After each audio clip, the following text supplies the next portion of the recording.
Hello friend, statics में ये question बहुत ही ज़्यादा इंटरेस्टिंग है।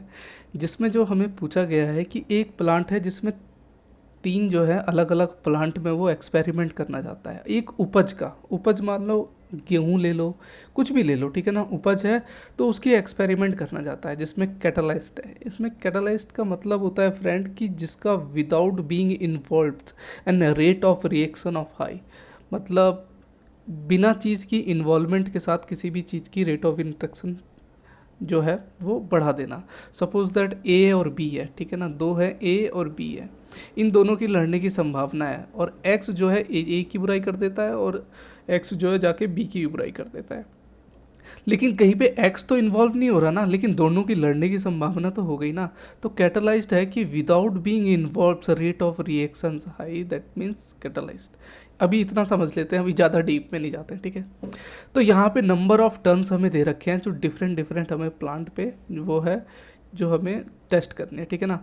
देख यहाँ पे दे रखा है its plants namely ABC, each plant the yields is measured with each catalysed, the yield in quintals are has follow.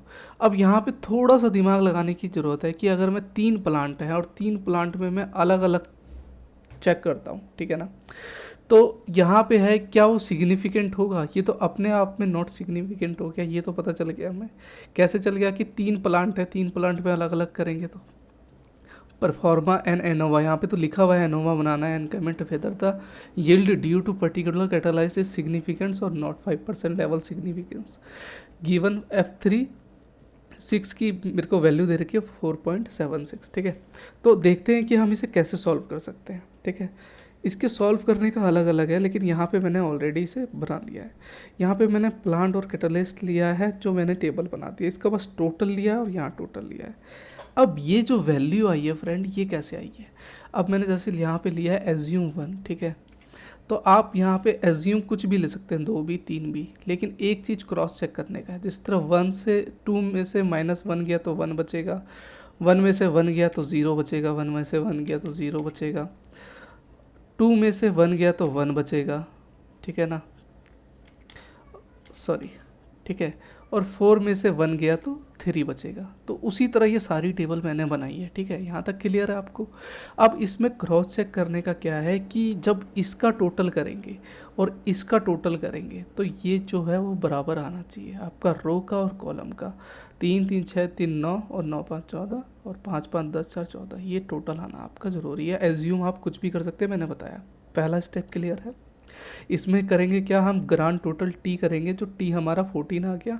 Correction factor निकालेंगे जिसमें टी स्क्वायर अपॉन में एन करेंगे। अब टी स्क्वायर क्या, 14 स्क्वायर है और अपॉन में एन क्या है हमारा, एन कितना दे रखा है यहाँ पे। नंबर ऑफ जो है हमारे कितने हैं, 3 3 6 3 9 3 12। अगर मान लो 3 ही रहते तो 3 3 6 3 9, तो एन कितना हमारा 9 रहता। अगर 2 रहते तो 3 और 3 6, तो 6 रहता, ठीक है।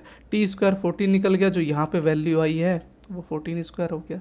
इसको मैंने डिवाइड किया तो ये मेरी वैल्यू आ गई। यहाँ तक क्लियर है हमारी, ठीक है ना। करेक्शन फैक्टर ये आ गया हमारा।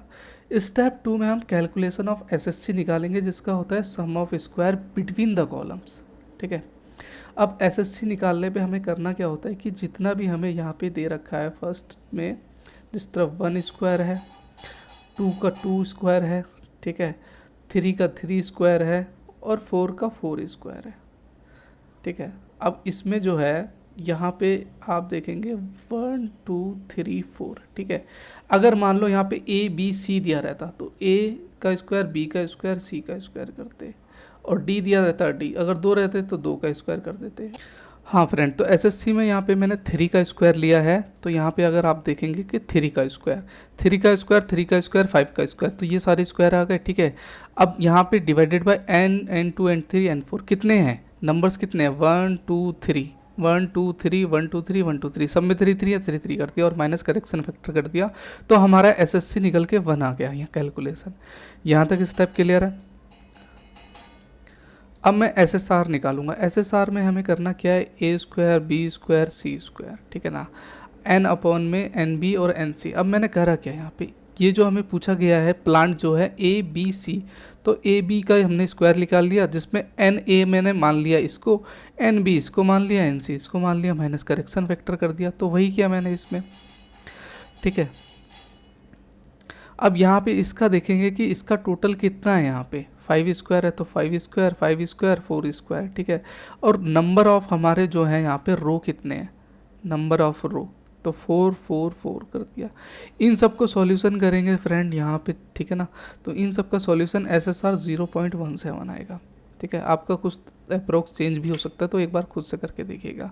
यहाँ तक तो स्टेप 3 हमारा क्लियर है। हमने SSC निकाल लिया, SSR निकाल लिया और करेक्शन फैक्टर ऊपर निकाल लिया है, ठीक है। कैटालाइज्ड का जो हमने प्लांट और कैटालाइज्ड का अलग अलग क्विंटल्स का जो हमें टेबल पे दे रखा है, ठीक है। अब यहाँ पे 4th स्टेप में हम करेंगे क्या, SST निकालेंगे, टोटल सम ऑफ स्क्वायर। तो total of sum of square SST का जितने भी आपको टेबल पे यहाँ पे हमारी वैल्यू दी गई है ना, 1 का स्क्वायर 0 का स्क्वायर प्लस प्लस कर दीजिएगा और सबका स्क्वायर कर दीजिएगा। तो वही क्या, 1 का स्क्वायर 0 का स्क्वायर सबका जितने भी है टेबल उसका कर दिया, माइनस करेक्शन फैक्टर कर दिया। तो ये मेरा सॉल्यूशन करके 0 का अगर करेंगे तो कुछ नहीं आएगा, तो इसीलिए मैंने शॉर्टकट में 1 का 1 ही रहेगा, 1 का 1 ही रहेगा, 3 3 9 हो जाएगा। तो ये -3 है, तो SST हमारा 63.67 आ गया। ये भी मेरे ख्याल से क्लियर है टोटल सम ऑफ स्क्वायर का, ठीक है ना, यहाँ तक क्लियर है। अब स्टेप 5 में हम कैलकुलेशन ऑफ SSC निकालेंगे, total sum of square due to error, ठीक है। तो SSC निकालने का कुछ फार्मूला होता है, SST माइनस ब्रैकेट में SSC प्लस SSR। तो SST तो हमने निकाला हुआ है ना फ्रेंड, यहाँ पे 63.67 दे रखा है, और SSC हमारा कितना दिया हुआ है, SSC हमें यहाँ पे निकाला था मैंने 1 निकाला हुआ है SSC, तो यहाँ पे 1 लिख दिया। और SSR भी हमने निकाला हुआ है, SSR हमारा कितना है यहाँ पे, SSR यहाँ पे 0.17 है, तो 0.17 कर दिया। इसको सॉल्यूशन करा तो हमारा SSC 62.5 निकल के आ गया। मेरे ख्याल से ये वाला भी स्टेप क्लियर है आपको, ठीक है। अब calculate the ratio of F का निकालने के लिए हमारा फार्मूला होता है MSC डिवाइडेड बाय MSC। आप देख रहे हैं कि कितने फार्मूले हैं, एक बार अगर याद हो जाएगा ना तो सॉल्यूशन करने में बहुत ज़्यादा मज़ा आएगा आपको, ठीक है। वेयर MSC यहाँ पे हम देखेंगे कि MSC का फार्मूला सिर्फ निकालने का SSC C-1, जहाँ पे C जो है हमारा यहाँ पे दे रखा है, C का मतलब होता है कॉलम, ये याद रखिएगा हमेशा। C का मतलब कितने कॉलम है, 1 2 3 4। अगर 1 2 3 दिया रहता तो यहाँ पे आप सिर्फ 3 ही लेते, तो यहाँ पे 4 दे रखा है तो 4 - 1 और SSC हमने 1 निकाल रखा है, तो 0.33 आ गया। तो MSC मेरा 0.33 आ गया, ठीक है। आप एक चीज़ नोट करेंगे, जो SST SSC ये लिख रखा है मैंने रेड से मार्क कर रखा है, क्यों, क्योंकि मेरे को कैच करने में बहुत ज़्यादा आसानी होगी इन सब चीज़ में। तो ये भी थोड़ा एक अपने आप में ट्रिक होता है, क्योंकि नहीं तो कैलकुलेशन में ढूंढते हैं कहाँ है कहाँ नहीं है, चले कोई बात नहीं। अब यहाँ पे MSC है, तो MSC यहाँ पे SSC का C1 - R1, R1 मतलब रो होता है आपका। तो हमारा रो कितना है यहाँ पे, रो हमारा 3 है, क्योंकि 3 प्लांट है तो 3 रो हो गया हमारा, और C कॉलम होता है, तो वही 62.1 में 4 - 1 और 3.1 62.5 आ गया यहाँ पे, जो हमने SSC ऑलरेडी निकाला हुआ है, ठीक है। तो SSC हमारा यहाँ पे निकला हुआ था, कहाँ गया, SSC 62.5 निकला हुआ था, तो SSC 62.5 और ये। अब यहाँ पे मैं बताता हूँ, जो मैंने मिस्टेक करी वो आप मत करिएगा। मैंने करा क्या कि जल्दीबाजी में 62.5 में और 3 और प्लस कर दिया इसको 5, ठीक है। ये देखिए कहाँ पे मिस्टेक होती है, इसे सीली मिस्टेक कह सकते हैं आप, ठीक है, जल्दी में सॉल्यूशन बनाने में जो मैंने करी है। तो इस चीज़ का फ्रेंड ध्यान रखिएगा, मैं आपको अपनी गलती बता रहा हूँ, और गलती से अगर आप सीख लेंगे ना तो ये है कि आप वैसी गलती फिर दोबारा नहीं करेंगे, क्योंकि आपको फेस करना आ गया है, ठीक है। और एक छोटी सी कहावत है, विवेकानंद जी ने भी कहा था कि जो दूसरों की गलती से सीखता है ना वो बहुत जल्दी आगे बढ़ जाता है, ठीक है। तो मैं अपनी गलती इसलिए बता रहा हूँ कि आप वैसी गलती नहीं करिए, क्योंकि मैंने जो मिस्टेक करी है वो ना करें आप, ठीक है। चलिए, तो 3 × 6 होता है, तो मैंने 5 लिख दिया था इसीलिए गलती हो गई, तो फिर दोबारा मैंने निकाला यहाँ पे, तो 10.416 आ गया, ठीक है।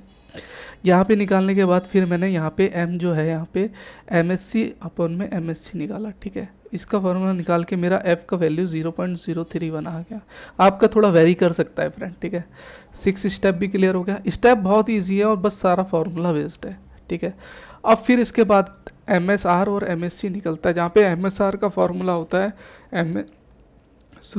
SSR R-1, तो 0.17 3.1, R क्या है हमारा, रोज कितने हैं 3.1, तो ये 0.085 आ गया, ठीक है। तो MSR हमारा ये आ गया, तो F जो हमारा यहाँ पे निकला हुआ है 0.85 डिवाइडेड बाई 12.5, ठीक है। तो MSR यहाँ पे अगर आप देखेंगे तो क्या निकला मेरा 0.8, और MSC तो हमने पीछे निकाल रखा है ना यहाँ। ओके, तो इसको फ्रेंड आप करेक्ट कर लीजिएगा, यहाँ पे 12.5 नहीं आएगा, ठीक है। ये यहाँ पे जो आपकी वैल्यू आएगी, जो मेरी मिस्टेक हो गई थी वहाँ पे 10.416 आएगी, ठीक है। तो देखिए एक कैलकुलेशन मिस्टेक होने पे सारी मिस्टेक हो गई है, तो इसको आप करेक्ट खुद से कर लीजिएगा, क्योंकि मैंने जो मिस्टेक करी है वो आप मत करिएगा, ठीक है। तो उतना फ़र्क नहीं पड़ेगा, ये वैल्यू जो है आपकी जो है वो वैल्यू चेंज हो जाएगी, ये वाली वैल्यू, ठीक है। अगर इसको मैं आपको अगर करके दिखाई दूँ यहाँ पे,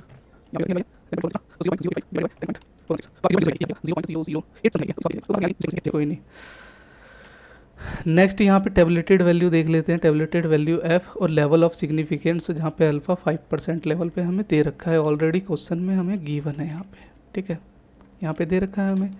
तो यहाँ पे हम क्या करेंगे, क्या तो यहाँ पे देखेंगे μ1c, μ1r, μ1 और μ1c का फॉर्मूला c-1, जहाँ पे हमारा जो है कॉलम 4 दे रखा है, -1 कर दिया, 3 आ गया, रो है हमारा 3 -1 2 आ गया, और V2 का होता है c-1 r-1, तो वही फॉर्मूला आएगा हमारा 6 आ जाएगा, और V का n-1 यहाँ पे 12 - 1 11 हो गया। तो यहाँ पे μ1 इससे μ1c और V2 3 और 6 आ गया, तो F टेबलेटेड 36 पे हमारा कितना आएगा 4.76, अगर आप देखेंगे, ठीक है ना। 36 पे यहाँ पे 3 है और 6 है, जो हमें क्वेश्चन में ऑलरेडी यहाँ पे 3 और 6 का 4.76 दे रखा है ऑलरेडी, ठीक है। अगर मान लो दूसरी भी वैल्यू दे रखी होती है 2 6 की, तो उसकी कितनी होती है 5.4, 2 और 6 का 5.4, हालांकि एक ही दे रखा है। यहाँ तक क्लियर है, ठीक है। स्टेप 8 में कंपैरिजन एंड डिसीजन लेंगे वहाँ पे, जहाँ पे F tabulated value 4.76 obviously greater than है एफ कैलकुलेटेड वैल्यू से 0.031, ठीक है। जहाँ पे ये है कि हमारा जो कैलकुलेटेड वैल्यू जो हमारा आया था, जो हमने देखा इसमें एफ कैलकुलेटेड जो हम पहले वाले से करेंगे, कहाँ गया हमारा 0.031, इससे हमारे कंपैरिजन करेंगे तो ऑब्वियसली इससे बड़ा ही होगा। और दूसरा कैलकुलेटेड यहाँ पे हमारा 0.008 से करेंगे 4.7, तो दोनों केस में तो ये बड़ा ही है ना। तो जहाँ टैबलेटेड वैल्यू बड़ा है, it is not significance where yields due to particular catalyzed is significance at the 5%, यहाँ पे लिख सकते हैं आप, जो क्वेश्चन पे दे रखा है eight the 5% of level of significance, ठीक है।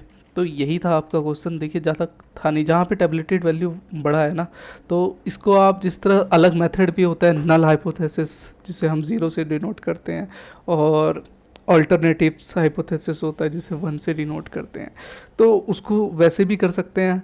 एक क्वेश्चन को सॉल्व करने के लिए डिफरेंट पैटर्न होते हैं, वो आपके ऊपर डिपेंड करता है कि आपको कौन सा समझ में आता है। बस ये है कि जब भी करें वहाँ पे कंक्लूजन और डिसीजन जरूर दें कि ये सिग्निफिकेंट है या नहीं है, ठीक है फ्रेंड। तो यही था क्वेश्चन, बस ये है कि आपको स्टेप याद करने की ज़रूरत है, अगर स्टेप आपको आ गया तो वेल एंड गुड है, तो कोई दिक्कत ही नहीं है, ठीक है। तो ऐसी एक इंटरेस्टिंग वीडियो के साथ में मिलूँगा, तब तक के लिए थैंक यू।